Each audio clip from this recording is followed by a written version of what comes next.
Her father wouldn't look me in the eye when he handed me the envelope. My wife did. She held my gaze the way a person studies an animal they've already tranquilized, curious, detached, almost relieved. Inside the envelope was a single page, my name, my position, terminated. Her voice was steady, almost rehearsed. It's not personal, it's business. But the line that cut deeper came from behind her, her mother leaning against the doorway, arms crossed, lips curved. You were always the weak one. I didn't respond. Not then. Not when they escorted me out of the building I had spent a decade structuring, stabilizing, expanding. Not when the board members avoided my eyes in the hallway, pretending they hadn't eaten dinners in my home, hadn't toasted with my wine, hadn't promised loyalty when profit was blooming. My silence wasn't acceptance. It was anesthesia. The shock hadn't hit yet. The betrayal hadn't fully settled. The pain was still gathering force, like a wave I hadn't turned to face. I walked out with a cardboard box and the faint smell of my wife's perfume still trapped in my shirt collar. Something inside me whispered, "This is only the beginning." It wasn't the firing that broke me. It was the details, the small, sharp things. A document with my signature, 10 years old, attached to a board memo. A line in an email thread between my wife and her father. "We need him out before the restructuring. Once he's gone, we'll consolidate." Consolidate what? My instincts clawed at me. I tried to dismiss them, tried to believe my wife wouldn't set a trap that required 10 years of patience. Tried to believe her mother's satisfied smirk was just cruelty, not confirmation. But suspicion doesn't fade. It builds. Late-night phone calls between her and her father had increased months before. Closed-door dinners for strategy. Unlogged meetings. A slow exclusion from decisions I used to pioneer. I had chalked it all up to stress, to growth, to the evolution of the company. But betrayal has a scent, and I had smelled it long before I admitted it. I remember the night she came home late, hair messy, cheeks flushed, eyes bright with something that wasn't exhaustion. She kissed me quickly and said, "Big day tomorrow." She wasn't lying. It was the day they fired me. Denial tried to defend her, tried to believe she was coerced, tried to believe she wasn't capable of deception at this scale. But people don't betray you suddenly. They betray you slowly, then reveal it all at once. I didn't rage. I didn't storm back into the boardroom demanding explanations. I did what people underestimate me for. I observed, quietly. I reviewed old contracts, agreements I had signed in what I believed were moments of trust. 10 years of paperwork, emails, margin notes. Something felt off, buried deep. One clause caught my attention. Voting rights tied to early employee shares. Shares granted to me before marriage. Shares I had signed without reading thoroughly, back when the company was nothing more than a warehouse and a borrowed loan. Those shares weren't part of the marital assets. They weren't part of the controlling shares my father-in-law loved so much. They were mine, or they should have been. But somehow in the years that followed, the paperwork disappeared into restructuring. Labels changed, folders moved. I was too busy building a company to monitor my own foundation. I began tracking timelines, dates, signatures. The patterns were intentional.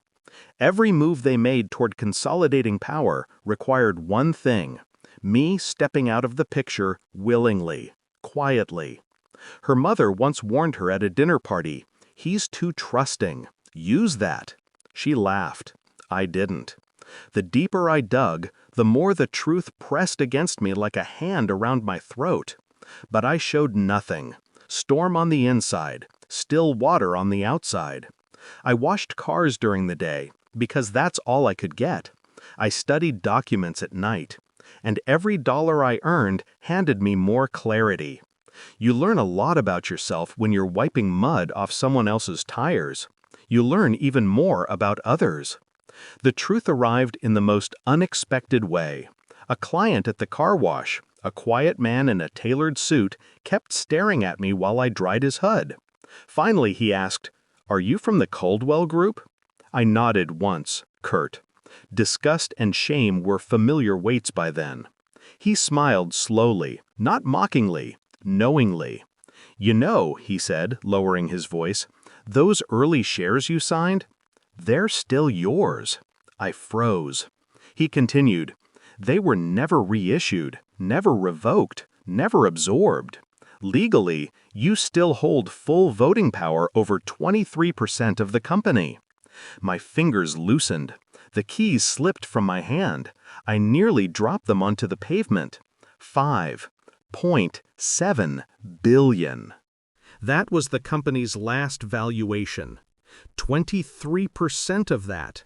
My breath thinned, cold, precise. Everything they took from me was a fraction of what they didn't know I still possessed. I went home that night and found the documents he referenced. He was right. Every line confirmed it.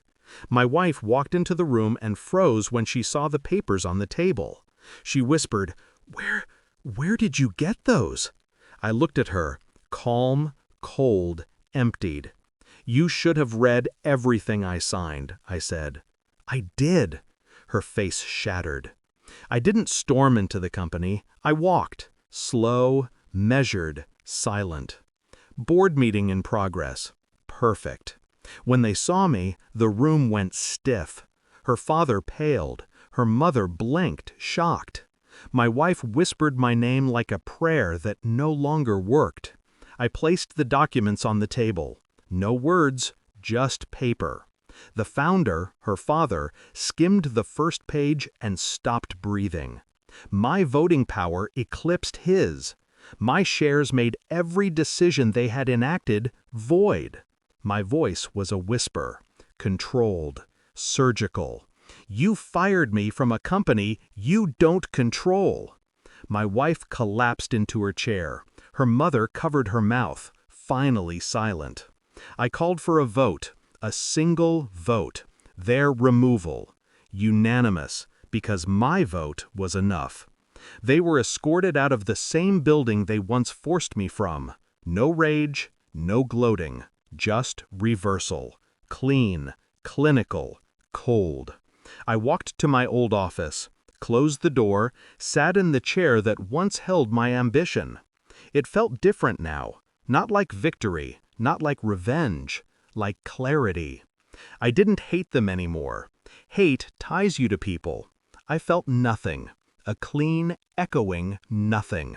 When my wife tried to come in, I didn't even look up. "We're done," I said.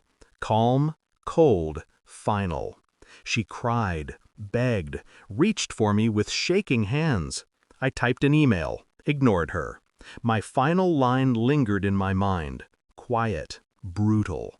They mistook my silence for weakness. They won't make that mistake again, and neither will I.